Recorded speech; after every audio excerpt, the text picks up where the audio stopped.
안녕하세요.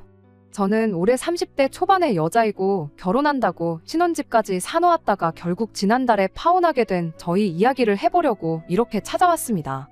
식도 안 올렸는데 신혼집을 먼저 사놓은 이유는 저에게는 시어머니가 될 뻔했던 그 여자의 고집 때문에 결혼식 날짜를 뒤로 미루게 되면서였습니다. 원래부터 반반 결혼을 계획 중이었지만 일단 집은 전부 제 돈으로 구했어요. 저는 제가 모아놓은 돈에 부모님이 지원해 주시기로 했던 돈이 있었다 보니 남자친구가 반반 맞춰오려면 똑같이 부모님께 지원을 받거나 대출을 받아와야 하는 상황이었거든요. 그런데 남자친구 집안 사정상 반반 결혼할 만큼의 지원을 기대하긴 힘든 상황이었어서 대출도 아예 제 이름으로 받아서 집을 일단 제 명의로 구해놓고 대출금을 둘이서 같이 갚아나갈 계획이었습니다. 남자친구가 그나마 모아놓은 돈은 혼수랑 결혼식 비용을 하면 되겠다 싶었고요. 어차피 결혼할 건데 뭐가 문제겠냐 싶다가 혹시 몰라서 공동명의 안 하고 제 이름으로 집을 해놓은 게 신의 한 수가 될 줄은 몰랐네요. 이제 와서 생각해보면 그런 집에 며느리로 들어가 그런 시어머니와 한 가족이 되는 것보다 이렇게 파혼해서 영원히 남이 되어버린 게 참 하늘이 도왔구나 싶은 생각이 듭니다. 결혼을 약속했던 남자친구와는 연애를 꽤 오랜 기간 했습니다. 파혼은 지난달에 했지만 저희가 결혼 이야기 오가기 시작한 게 벌써 작년 초의 일이에요. 양가에도 결혼 허락은 물론 상견례까지 마친 상황이었고 결혼식 날짜까지 나와서 청첩장만 돌리면 되는 상황이었습니다. 그런데 시어머니가 될 뻔한 그 여자가 난데없이 결혼식을 한참 뒤로 미뤄야겠다고 말을 꺼내왔습니다. 결혼을 하지 말라고 반대를 하는 건 아니었으니 남자친구를 통해 어머님이 대체 왜 그러시냐고 좀 알아와 보라고 부탁을 했어요. 그래도 처음 결혼식을 미루게 된 이유가 그때는 그나마 어느 정도 납득 가능한 이유였습니다. 며칠이 지나서 남자친구가 대답해주기를 제 나이가 29이라서 어머님이 불편해 하신다고 말을 해주더라고요. 내 나이가 뭐가 어때서 그러냐고 했더니 왜 아홉수에는 떨어지는 낙엽도 조심하라고들 하지 않냐면서 어머니가 옛날에는 아홉수면 이사도 안 나갔다고 그런데 어떻게 일륜지대사인 결혼식을 올릴 수 있겠냐며 절대 올해 결혼하는 건 꿈도 꾸지 말라고 했다는 겁니다. 저는 어이가 없었어요. 고작 그런 이유로 결혼식을 다음 해로 넘겨야 되는 게 맞는 건가 싶었습니다. 그런데 막상 저희 부모님도 그 이야기를 들으니 남자친구 어머니가 충분히 이해가 간다고 하더라고요. 그런 거 안 믿는 사람한테야 미신이지 믿는 사람한테는 당연한 거 아니겠냐고요.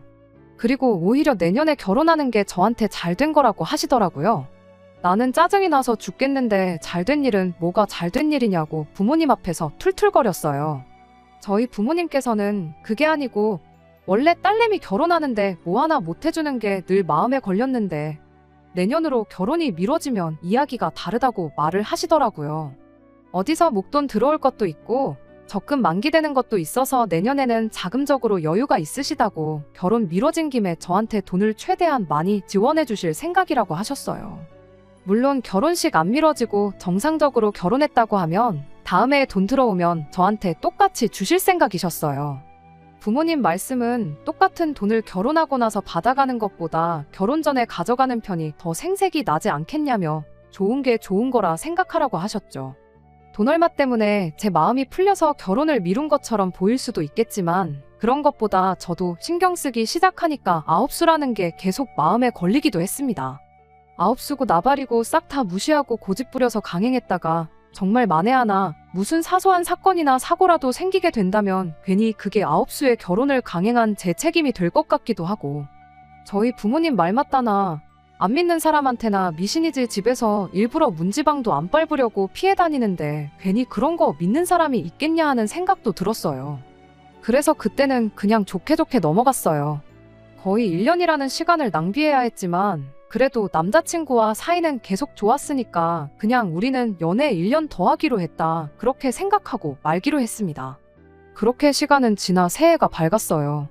정초에 정신없이 지내고 그러다 설연휴까지 보내고 명절 때 저희 이모가 아는 분 중에 정말 용한 분이 있다고 하여 날 잡고 부모님과 거기 다녀와서 결혼식 날짜를 받았어요.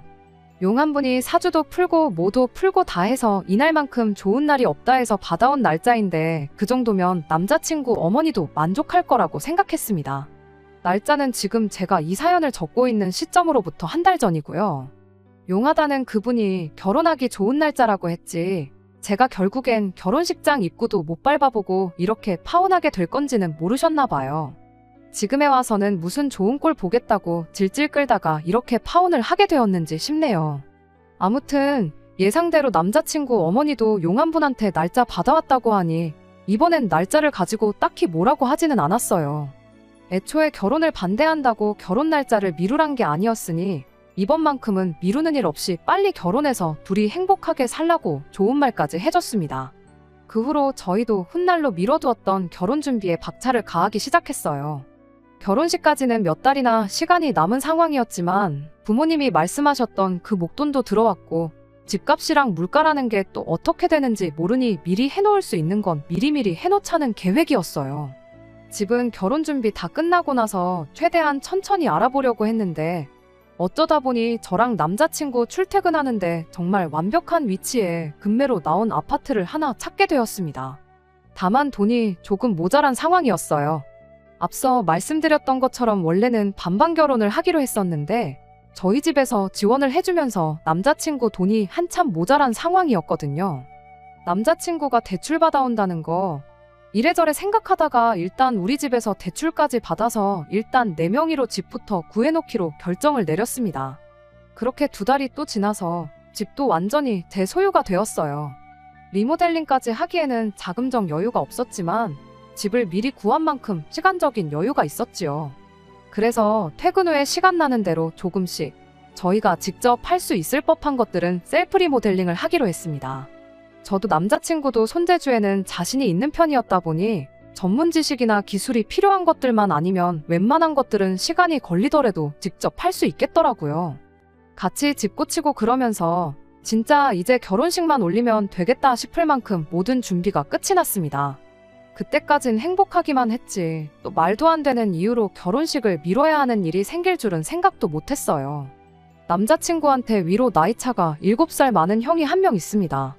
원래는 오래전에 결혼했다가 배우자를 두고 다른 여자랑 집에서 놀아나다 걸리는 바람에 이혼을 당했다고 해요. 남자친구랑은 나이차도 있고 해서 그렇게 각별한 사이도 아니었다 보니 그게 무슨 문제가 되겠나 싶었죠. 작년에 결혼식 미루게 될 줄 모르고 결혼 준비 시작했을 때 인사 정도만 드렸고 그때도 사람 자체가 저랑 도무지 성향이 맞지 않는 사람이라 저도 딱히 남편 될 사람의 형제라고 해서 억지로 가깝게 지내고 싶은 생각도 없었습니다. 말을 엄청 얄밉게 하는 사람이었어요. 상견례 자리에 어쩌다 보니 같이 자리를 하게 되었는데 양가 어른들 말씀 나누시는데 자기도 집안어른이라고 중간에 말 흐름을 툭툭 자르고 쓸데없는 소리를 한마디씩 섞는 그런 사람이었어요. 양가 어른들 말 자르는 것도 자르는 거지만 바람피다 걸려서 결혼에 실패한 사람이 결혼해서 행복하게 살려면 남자는 이래야 한다. 여자는 이래야 한다. 그걸 못하면 결혼은 하는 게 아니다. 혼수를 두는 게 참 어이가 없었어요. 위자료로 얼마나 털린 건지 이혼 후에 남자친구 부모님 집으로 다시 들어와 얹혀 살고 있다고 하는데 결혼하면 시댁 갈 때마다 마주치기야 하겠지만 직접적으로 저희한테 영향을 끼칠 일은 없겠다 싶었습니다. 그날은 결혼식을 한 달 앞둔 금요일이었어요. 남자친구랑 제가 퇴근하고 신혼집 찬장이랑 신발장, 수납장에 새로 시트지를 바르고 있던 날이었죠. 신혼집에다 대충 간이 침대 펴놓고 자고 다음날까지 집 고치는데 시간을 쏟을 계획이었습니다. 한참 둘이서 열심히 집을 고치고 있었는데 남자친구 어머니한테서 연락이 왔어요. 내일 중대 발표가 있을 계획이니 저까지 데리고 집으로 오라는 연락이었습니다. 남자친구한테 뭐 알고 있는 거 있냐고 물어봤더니 자기도 도무지 감이 안 잡힌다며 내일 돼보면 알지 않겠냐고 했어요. 그때까진 정말 뭐 큰일이겠어 하고 대수롭지 않게 여기고 있었습니다. 그렇게 다음날이 밝았고 예정된 시간까지 일하다가 남자친구 집으로 향했습니다. 약속 시간에 딱 맞춰서 도착했는데 그때까지만 해도 남자친구 부모님만 계셨고 남자친구의 형은 자리에 없었어요. 그때 남자친구네 형은 아무 관계가 없는 일이구나 그렇게 생각했는데 10분이 지나고 20분이 지나도 쓸데없는 잡담이나 오가고 있었지. 한다던 중대 발표는 할 생각이 없어 보이더라고요. 그렇게 저희 도착하고 거의 40분쯤 지났을까 그제서야 남자친구의 형이 집 문을 열고 들어오더라고요. 혼자 온 게 아니라 웬 처음 보는 여자를 데리고 들어왔어요. 인상은 평범해 보였고 엄청 내성적인 성격인 것처럼 보였습니다. 자리에 앉으면서 저희랑 인사를 나눴는데 목소리가 거의 들릴 듯 말 듯 기어들어가는 목소리였거든요. 남자친구도 처음 보는 사람이었는지 어색하게 인사를 나누더라고요.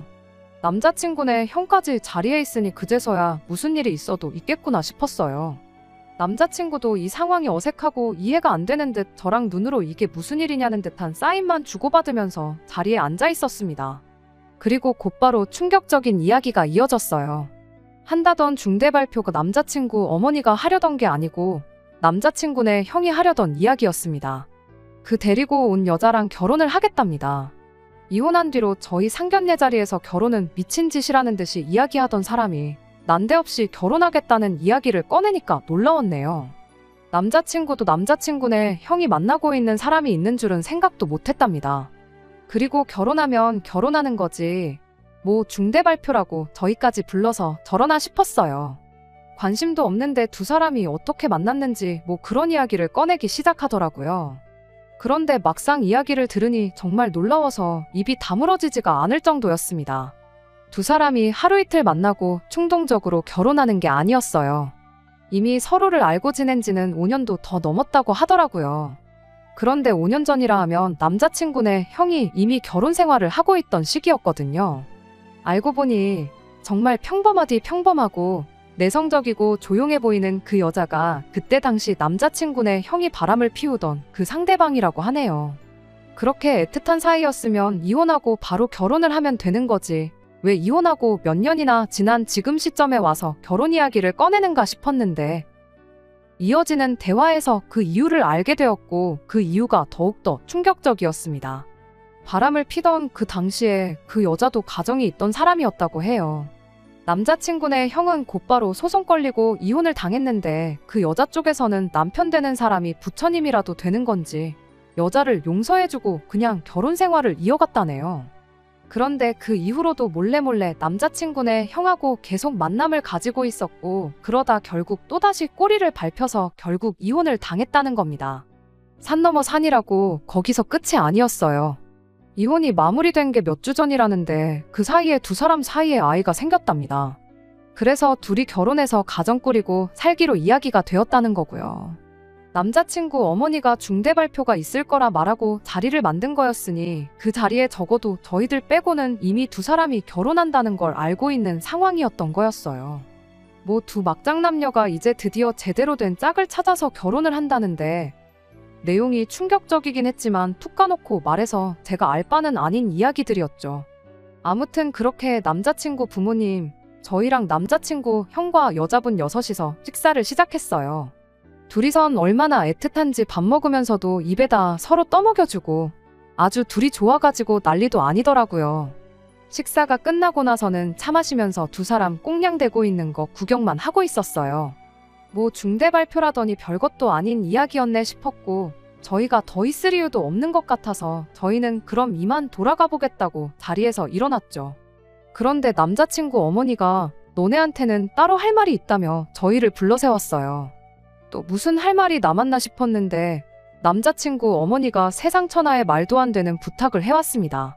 다음 달에 있을 저희들 결혼식을 첫째를 위해서 양보해 줄 수 있냐고 물어왔거든요. 처음에는 제 귀를 의심했어요. 양보라니 무슨 말을 하시는 거냐고 이해가 잘 안 된다고 곧바로 되물었지요. 말인즉슨 저희가 결혼하려고 알아본 스드메며 모든 것들부터 해서 결혼식장 예약해놓은 것까지 말 그대로 고스란히 남자친구 형한테 양보를 해달라는 소리였어요. 그때까지도 무슨 말인지 도무지 이해가 안 돼서 무슨 말씀을 하시는 건지 도통 모르겠다고 다시 질문을 했습니다. 그랬더니 남자친구 어머니가 한다는 소리가 사실 원래대로였다면 작년에 벌써 결혼식을 올렸을 싸이 아니겠냐고. 니들 이미 신혼집도 구해놓았고 하루빨리 신방 차려서 신혼생활 시작만 하면 되는 거 아니겠냐고.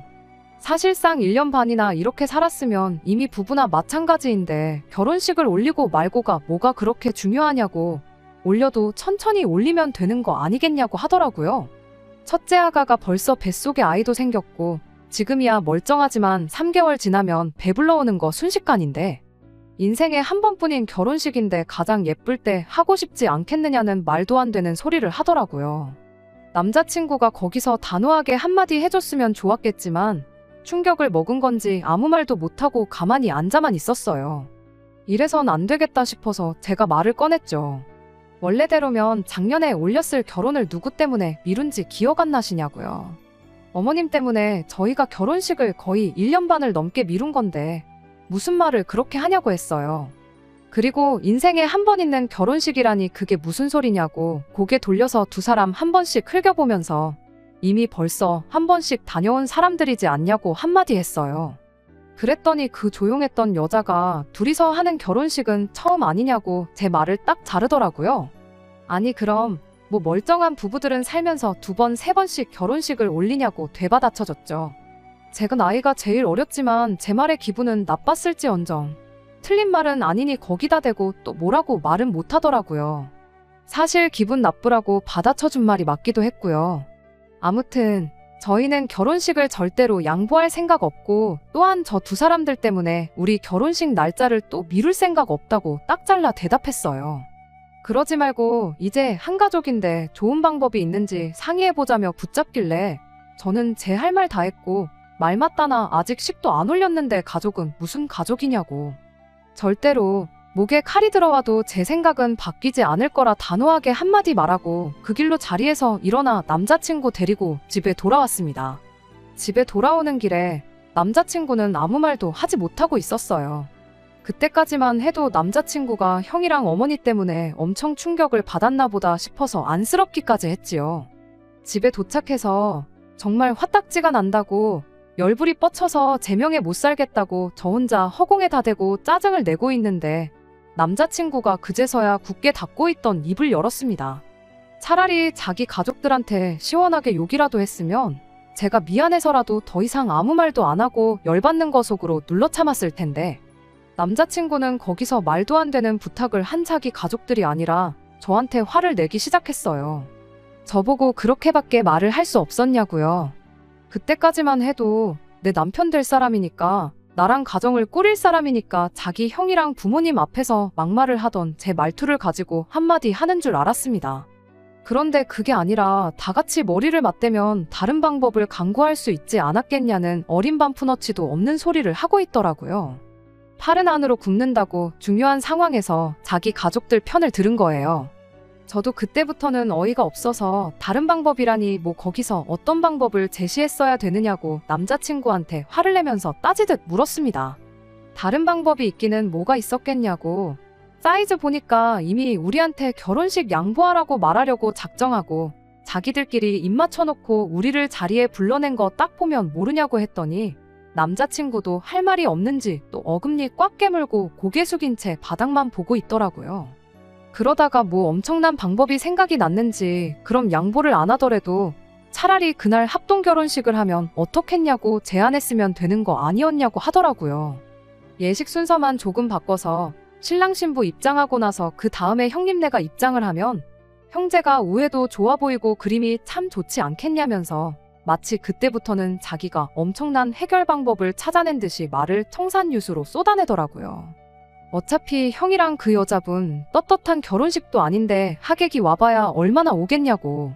그리고 자기는 형제니까 자기의 하객이 곧 형님네 하객이 되는 거 아니겠냐며 두 사람 새 출발하는데 여러 사람들한테 축하받는 게 그림이 더 좋지 않겠냐고 말도 안 되는 헛소리를 자기 혼자 신이 나가지고 떠벌떠벌. 남자친구는 그 뒤로 10분간 말도 안 되는 소리를 늘어놓기 시작했어요. 듣다 내가 이딴 놈하고 결혼하겠다고 1년 반을 기다린 건가 싶었고 내가 사람을 봐도 한참 잘못 봤구나 싶었습니다. 똑같은 말만 반복하면서 몇 번을 싸운지 모르겠어요. 그렇게 썩 각별한 사이도 아니었으면서 왜 자꾸만 자기 형이 불쌍하지도 않냐고 따지고 들고 결혼하면 앞으로 한 가족이 되어서 계속 교류할 사이인데 이참에 우리가 선심 한번 써주면 형님 쪽에서도 우리한테 큰 신세진 기분이 들지 않겠냐고 그게 나중에 우리한테 어떻게 돌아올지 모르지 않냐고 하더라고요. 기본은 우리 결혼식이 메인이라고 아주 잠깐만 두 사람한테 시간 내주면 되는 건데 왜 그걸 이해를 못 해주는지 너가 그렇게 속이 좁은 사람인 줄은 몰랐다고 실망이라고 억지를 부리는 겁니다. 말 한 번 잘했다고 니네 형님이나 그 여자나 똑같은 것들끼리 눈 맞아서 자기들 가정도 내팽개쳐버린 뻔뻔한 사람들인데 그깟 결혼식 같이 하게 해줬다고 우리한테 눈꽃만큼이라도 고마워할 것 같냐고 따졌죠. 그랬더니 이어진 남자친구의 말이 더 충격적이었네요. 그게 뭐가 잘못된 거냐고, 서로의 진정한 짝을 늦게 만났을 뿐이지, 그리고 그 타이밍이 늦었을 뿐인 거지 하면서 상간남 상간녀끼리 결혼하는 걸 두고 그걸 옹호를 하고 있더라고요. 무엇보다 충격적이었던 건 남자친구가 배우자를 두고 바람을 피는 걸 가지고 그게 뭐가 대수냐는 듯한 생각을 가졌다는 것이었어요. 결혼하고 두고 봐야 알 일이지만 남자친구도 저랑 결혼 생활 하다가 다른 사람이 나타나면 그게 진정한 짝이라 생각할 수도 있다는 말이잖아요. 합동결혼식이니 말도 안 되는 소리 나불대는 건 둘째치고 내 남편 될 사람이 바람피는 걸 그렇게 쉽게 생각하는 사람이라는 걸 알았는데 결혼식이 한 달도 안 남았건 뭐건 간에 이 결혼은 해서는 안 될 결혼이라는 확신을 갖게 되었습니다. 아예 다시 단판을 지으러 가야겠다 싶어서 남자친구 데리고 다시 남자친구 집으로 갔어요. 남자친구가 거길 왜 가냐고 저를 붙잡았지만 제가 가겠다는데 말린다고 거기서 알겠다 하고 멈추겠나요? 제가 어떻게 나올지 대충 예상은 했는지 남자친구도 뒤따라오더라고요. 남자친구 집 도착했더니 순순히 문을 열어주더라고요. 제가 뭐 결혼식을 양보해주겠다고 말하러 왔구나 생각했던 걸까요? 저희 있을 때는 말 한마디 안 하고 얌전한 척 내숭 떨던 그 여자가 남자친구 어머니 옆에 찰싹 달라붙어서는 어머님 하면서 온갖 아양을 다 부리고 있었습니다. 남자친구네 어머니가 결정은 하고 온 거냐고 묻길래 그렇다고 결정했다고 말하고 그날 첫째 아들 결혼을 시키든 말든 알아서 하라고 했습니다. 대신 나는 이 결혼 안 할 거고 내가 내 발품 팔아서 알아보고 예약했던 건 다 취소할 테니 당신네 잘난 첫째 아들 결혼식이나 성대하게 치러주라고 한마디 했어요. 장남자리가 좋긴 좋은 건가 보더라고요. 제가 대놓고 파혼하겠다고 선언을 했는데 거기다 대고 예약해놓은 건 취소할 필요가 있느냐고 눈 하나 깜빡 안 하고 그냥 내버려두면 안 되겠냐고 저를 설득하려 들더라고요. 그 와중에 남자친구가 저를 뜯어말리면서 잠깐 진정 좀 하라고 하더라고요. 자기 어머니가 지 결혼 말아먹고 형만 결혼시킨다고 하니 똥줄이 타기 시작했던 걸까요? 그 자리에 내 편도 없었지만 남자친구 편도 한 명 없었는데 그 와중에도 애쓰면서 자기 가족들한테 합동결혼식 이야기를 꺼내더군요. 형님네랑 같이 합동결혼식 올리는 쪽으로 둘이서 이야기 잘하고 있었으니까 잠깐 자기한테 시간을 좀 달래요. 아니 결혼할 상대인 내가 안 하겠다고 집까지 쳐들어와서 깽판을 놓고 있는데 그 와중에도 저를 설득할 자신이 있던 걸까요? 어이가 없어서 정신 좀 차리라고 한마디 하려는데 남자친구 어머니도 그렇고 남자친구 형도 그렇고 그거 참 묘한이라면서 맞장구를 치더라고요. 이 집구석이 정상적인 집구석은 아니로구나 싶었습니다. 그 와중에 남자친구 형이 하는 말이 우리도 그냥 꽁으로 결혼하겠다는 건 아니라면서 만약에 합동결혼식 하는 걸 허락해주면 그날 자기들 앞으로 들어온 축의금은 전부 저한테 주겠다고 설득을 하려고 들더라고요. 정말 화가 머리 끝까지 난다는 말이 무슨 말인지 알겠더라고요. 눈앞에 뵈는 게 없다는 말도요. 이젠 결혼식 양보해줄 필요 없다고 해도 파혼할 거고 합동결혼식인지 뭔지 그딴 거 안 한다고 해도 파혼할 건데 선심 쓰는 척 하지 말라고 상간남 상간녀끼리 결혼한다는데 그걸 축하해주러 올 하객이 있기나 하겠냐고 그냥 니들끼리 결혼해서 받은 축의금으로 부침개를 부쳐먹던 죽을 써먹던 니들 필요한데 쓰라고 했습니다. 한마디 호통을 치고도 분이 안 풀려서 과일 뜯어먹고 있던 상도 엎어버리고 그 집구석을 뛰쳐나왔어요. 결국 그렇게 미루던 결혼식은 아예 없던 일이 되어버렸습니다. 집도 그냥 내놨어요. 위치도 좋고 투자 가치도 좋아서 제가 그냥 살면 살았겠지만 잠깐이나마 거기서 행복한 결혼 생활을 꿈꾸었던 게 생각나서 정이 떨어져서 못 살겠더라고요. 연애했던 시간은 제쳐두고서라도 결혼식을 1년 반 미뤘던 게 오히려 하늘이 저를 도운 거라고 생각하려고요. 상간남 상간녀 불륜 집구석에 멀쩡한 제가 며느리로 들어가기엔 제가 너무 아깝잖아요. 끝까지 들어주셔서 감사합니다. 오늘의 사연은 여기까지입니다. 구독과 좋아요, 알람 설정 부탁드리고 더 좋은 사연으로 다시 찾아뵙겠습니다. 감사합니다.